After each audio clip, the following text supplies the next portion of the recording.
The last time we had a strong dollar was under Robert Rubin, Treasury Secretary under Clinton. And Alan Greenspan's actually on MarketWatch, a Dow Jones publication, mocking Robert Rubin today. Okay? So I don't really want to take either side here, but Alan Greenspan's pretty respected, and he thought Robert Rubin was full of you-know-what. Now, here's the problem. I don't have any problem with us borrowing cheap from all these other countries. If Peter's right, one day interest rates will skyrocket. You know, China, Japan, they'll all flee the United States. Our rates will be skyrocketing. Our economy will collapse on itself, kind of like a little black hole. The catalyst will be if rates are rising. Guess what happened last week?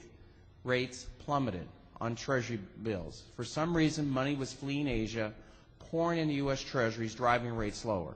When rates go lower, our Fed cannot. I used to work for the Fed 3.5 years. The Fed cannot fight market rates. They're going to have to cut. So there's not a problem now. Our country runs deficits with every continent except Antarctica, and all the money gets reinvested right back here. Okay? It's never been a problem. It's only going to be a problem if the capital gets up and leaves. Okay? And that's just not a problem. So I'm not worried about the doomsday scenario. Please remember, in the publishing business, we make more money when we scare people than when we tell them the truth, okay? And the truth is, you just got to find your hot spots now. And the market will get more narrow. There's hot spots. The other thing is, the markets are always good in election cycles. For some strange reason, the third year of a presidential election term is always the best year for the market. Okay, I average over 50% every 4 years, okay? And there's a joke in my office, I'm really good every 4 years. It's not me, it's election cycles. Between Hillary and Obama and Giuliani and McCain and Mitt Romney, we're all supposed to feel good. Well, the truth of the matter is one reason we probably feel good, other than we get entertained by these fellows, is at least Giuliani wants to do a flat tax. That gets a lot of people excited. Steve Forbes endorsed him. Mitt Romney wants to get rid of all taxes on capital gains, interest, and dividends. That's even more exciting. In fact, I'll get your senior citizen vote there. You want to see the savings rate in the United States go up? Take off the taxes. It'll skyrocket because right now it's penalized relative to dividends and capital gains. So market's going to be fine going into the election. As soon as we elect somebody, it'll go to pot again, okay? But really, for the next 15 months, we're going to be fine. I question your slam at the intellectual integrity of those who try to tell the truth. Well, each of us have different views of the truth sometimes, too. So, no, it's interesting. I recently got an email for I think one of Louis Navalier's newsletters, and it was almost like I wrote it myself because the whole thing, it was talking about the foreign markets, how great they've done, how much better they've done than the U.S. markets, and why people should be investing abroad instead of in the United States. And then there was something I forget what you subscribed to, but. But it was the same Do you stand by for being unpatriotic? We're not anti-international. We like a currency tailwind. It's wonderful. We don't have one in Japan. Japan's weak against us, so we don't go there. But it disappeared in Latin America a while. It's coming back. Mexico's hotter than hot. We love a currency tailwind. Okay? I'm up 17% year to date in my global letter. However, my quantum letter, I'm up 30%. Okay? Got a lot of oil service companies. I'm going to be realistic. I don't want to leave the country, okay? Okay? It's the bottom line is there's a bit of balance here, and we'll go wherever we can find it, okay? But right now it's a little of everywhere, and it's getting a little frothy. If you do growth to P ratios, you're going to put you right back smack in large cap blue chip stocks, and they're doing great year to date. I didn't hear anyone answer the question though. Yeah. What could go wrong? What could go wrong? Well, I mean, what could go wrong? If Peter's scenario goes wrong, it'll be when interest rates skyrocket. The opposite is happening. They're coming down now.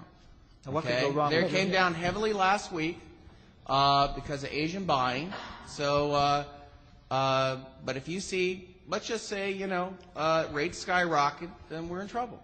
Okay, that will really kill our economy. But right now, the opposite is happening. Came out today. They were much weaker than forecast. I mean, it was a much lower number. I don't know where you're seeing all this influx of foreign buying. Treasury bond yields plummeted late on Thursday and Friday. I mean, what's your definition of plummeted? They couldn't have gone down much. They went down 20 basis points on the six-month Treasury.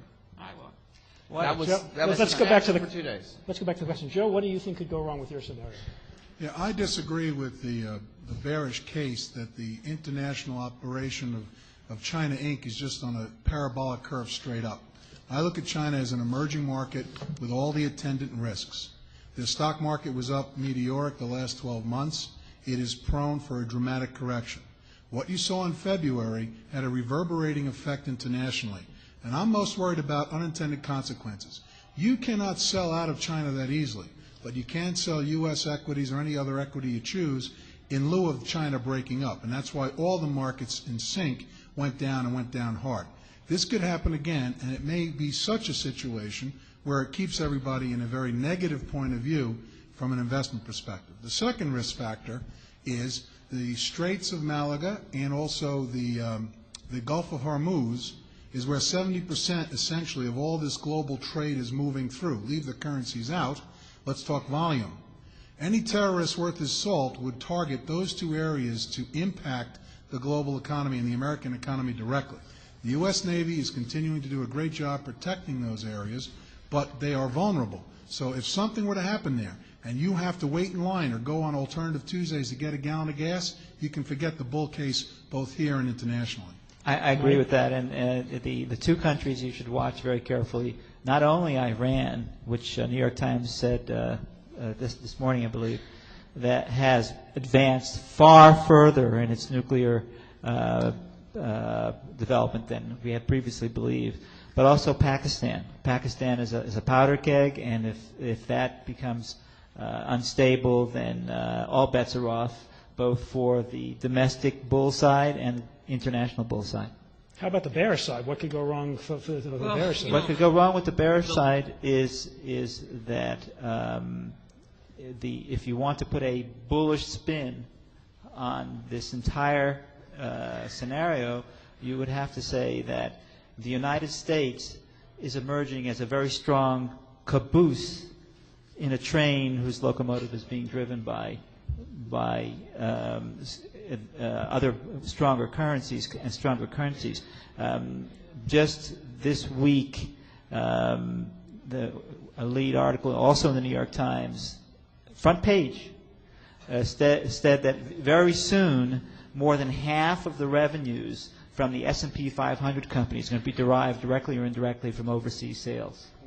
Right now it's 30%, actually. Right. So they were saying close to half already. Really? And so that would imply that strength overseas, if it continues, could nullify the bear case for the U.S. economy.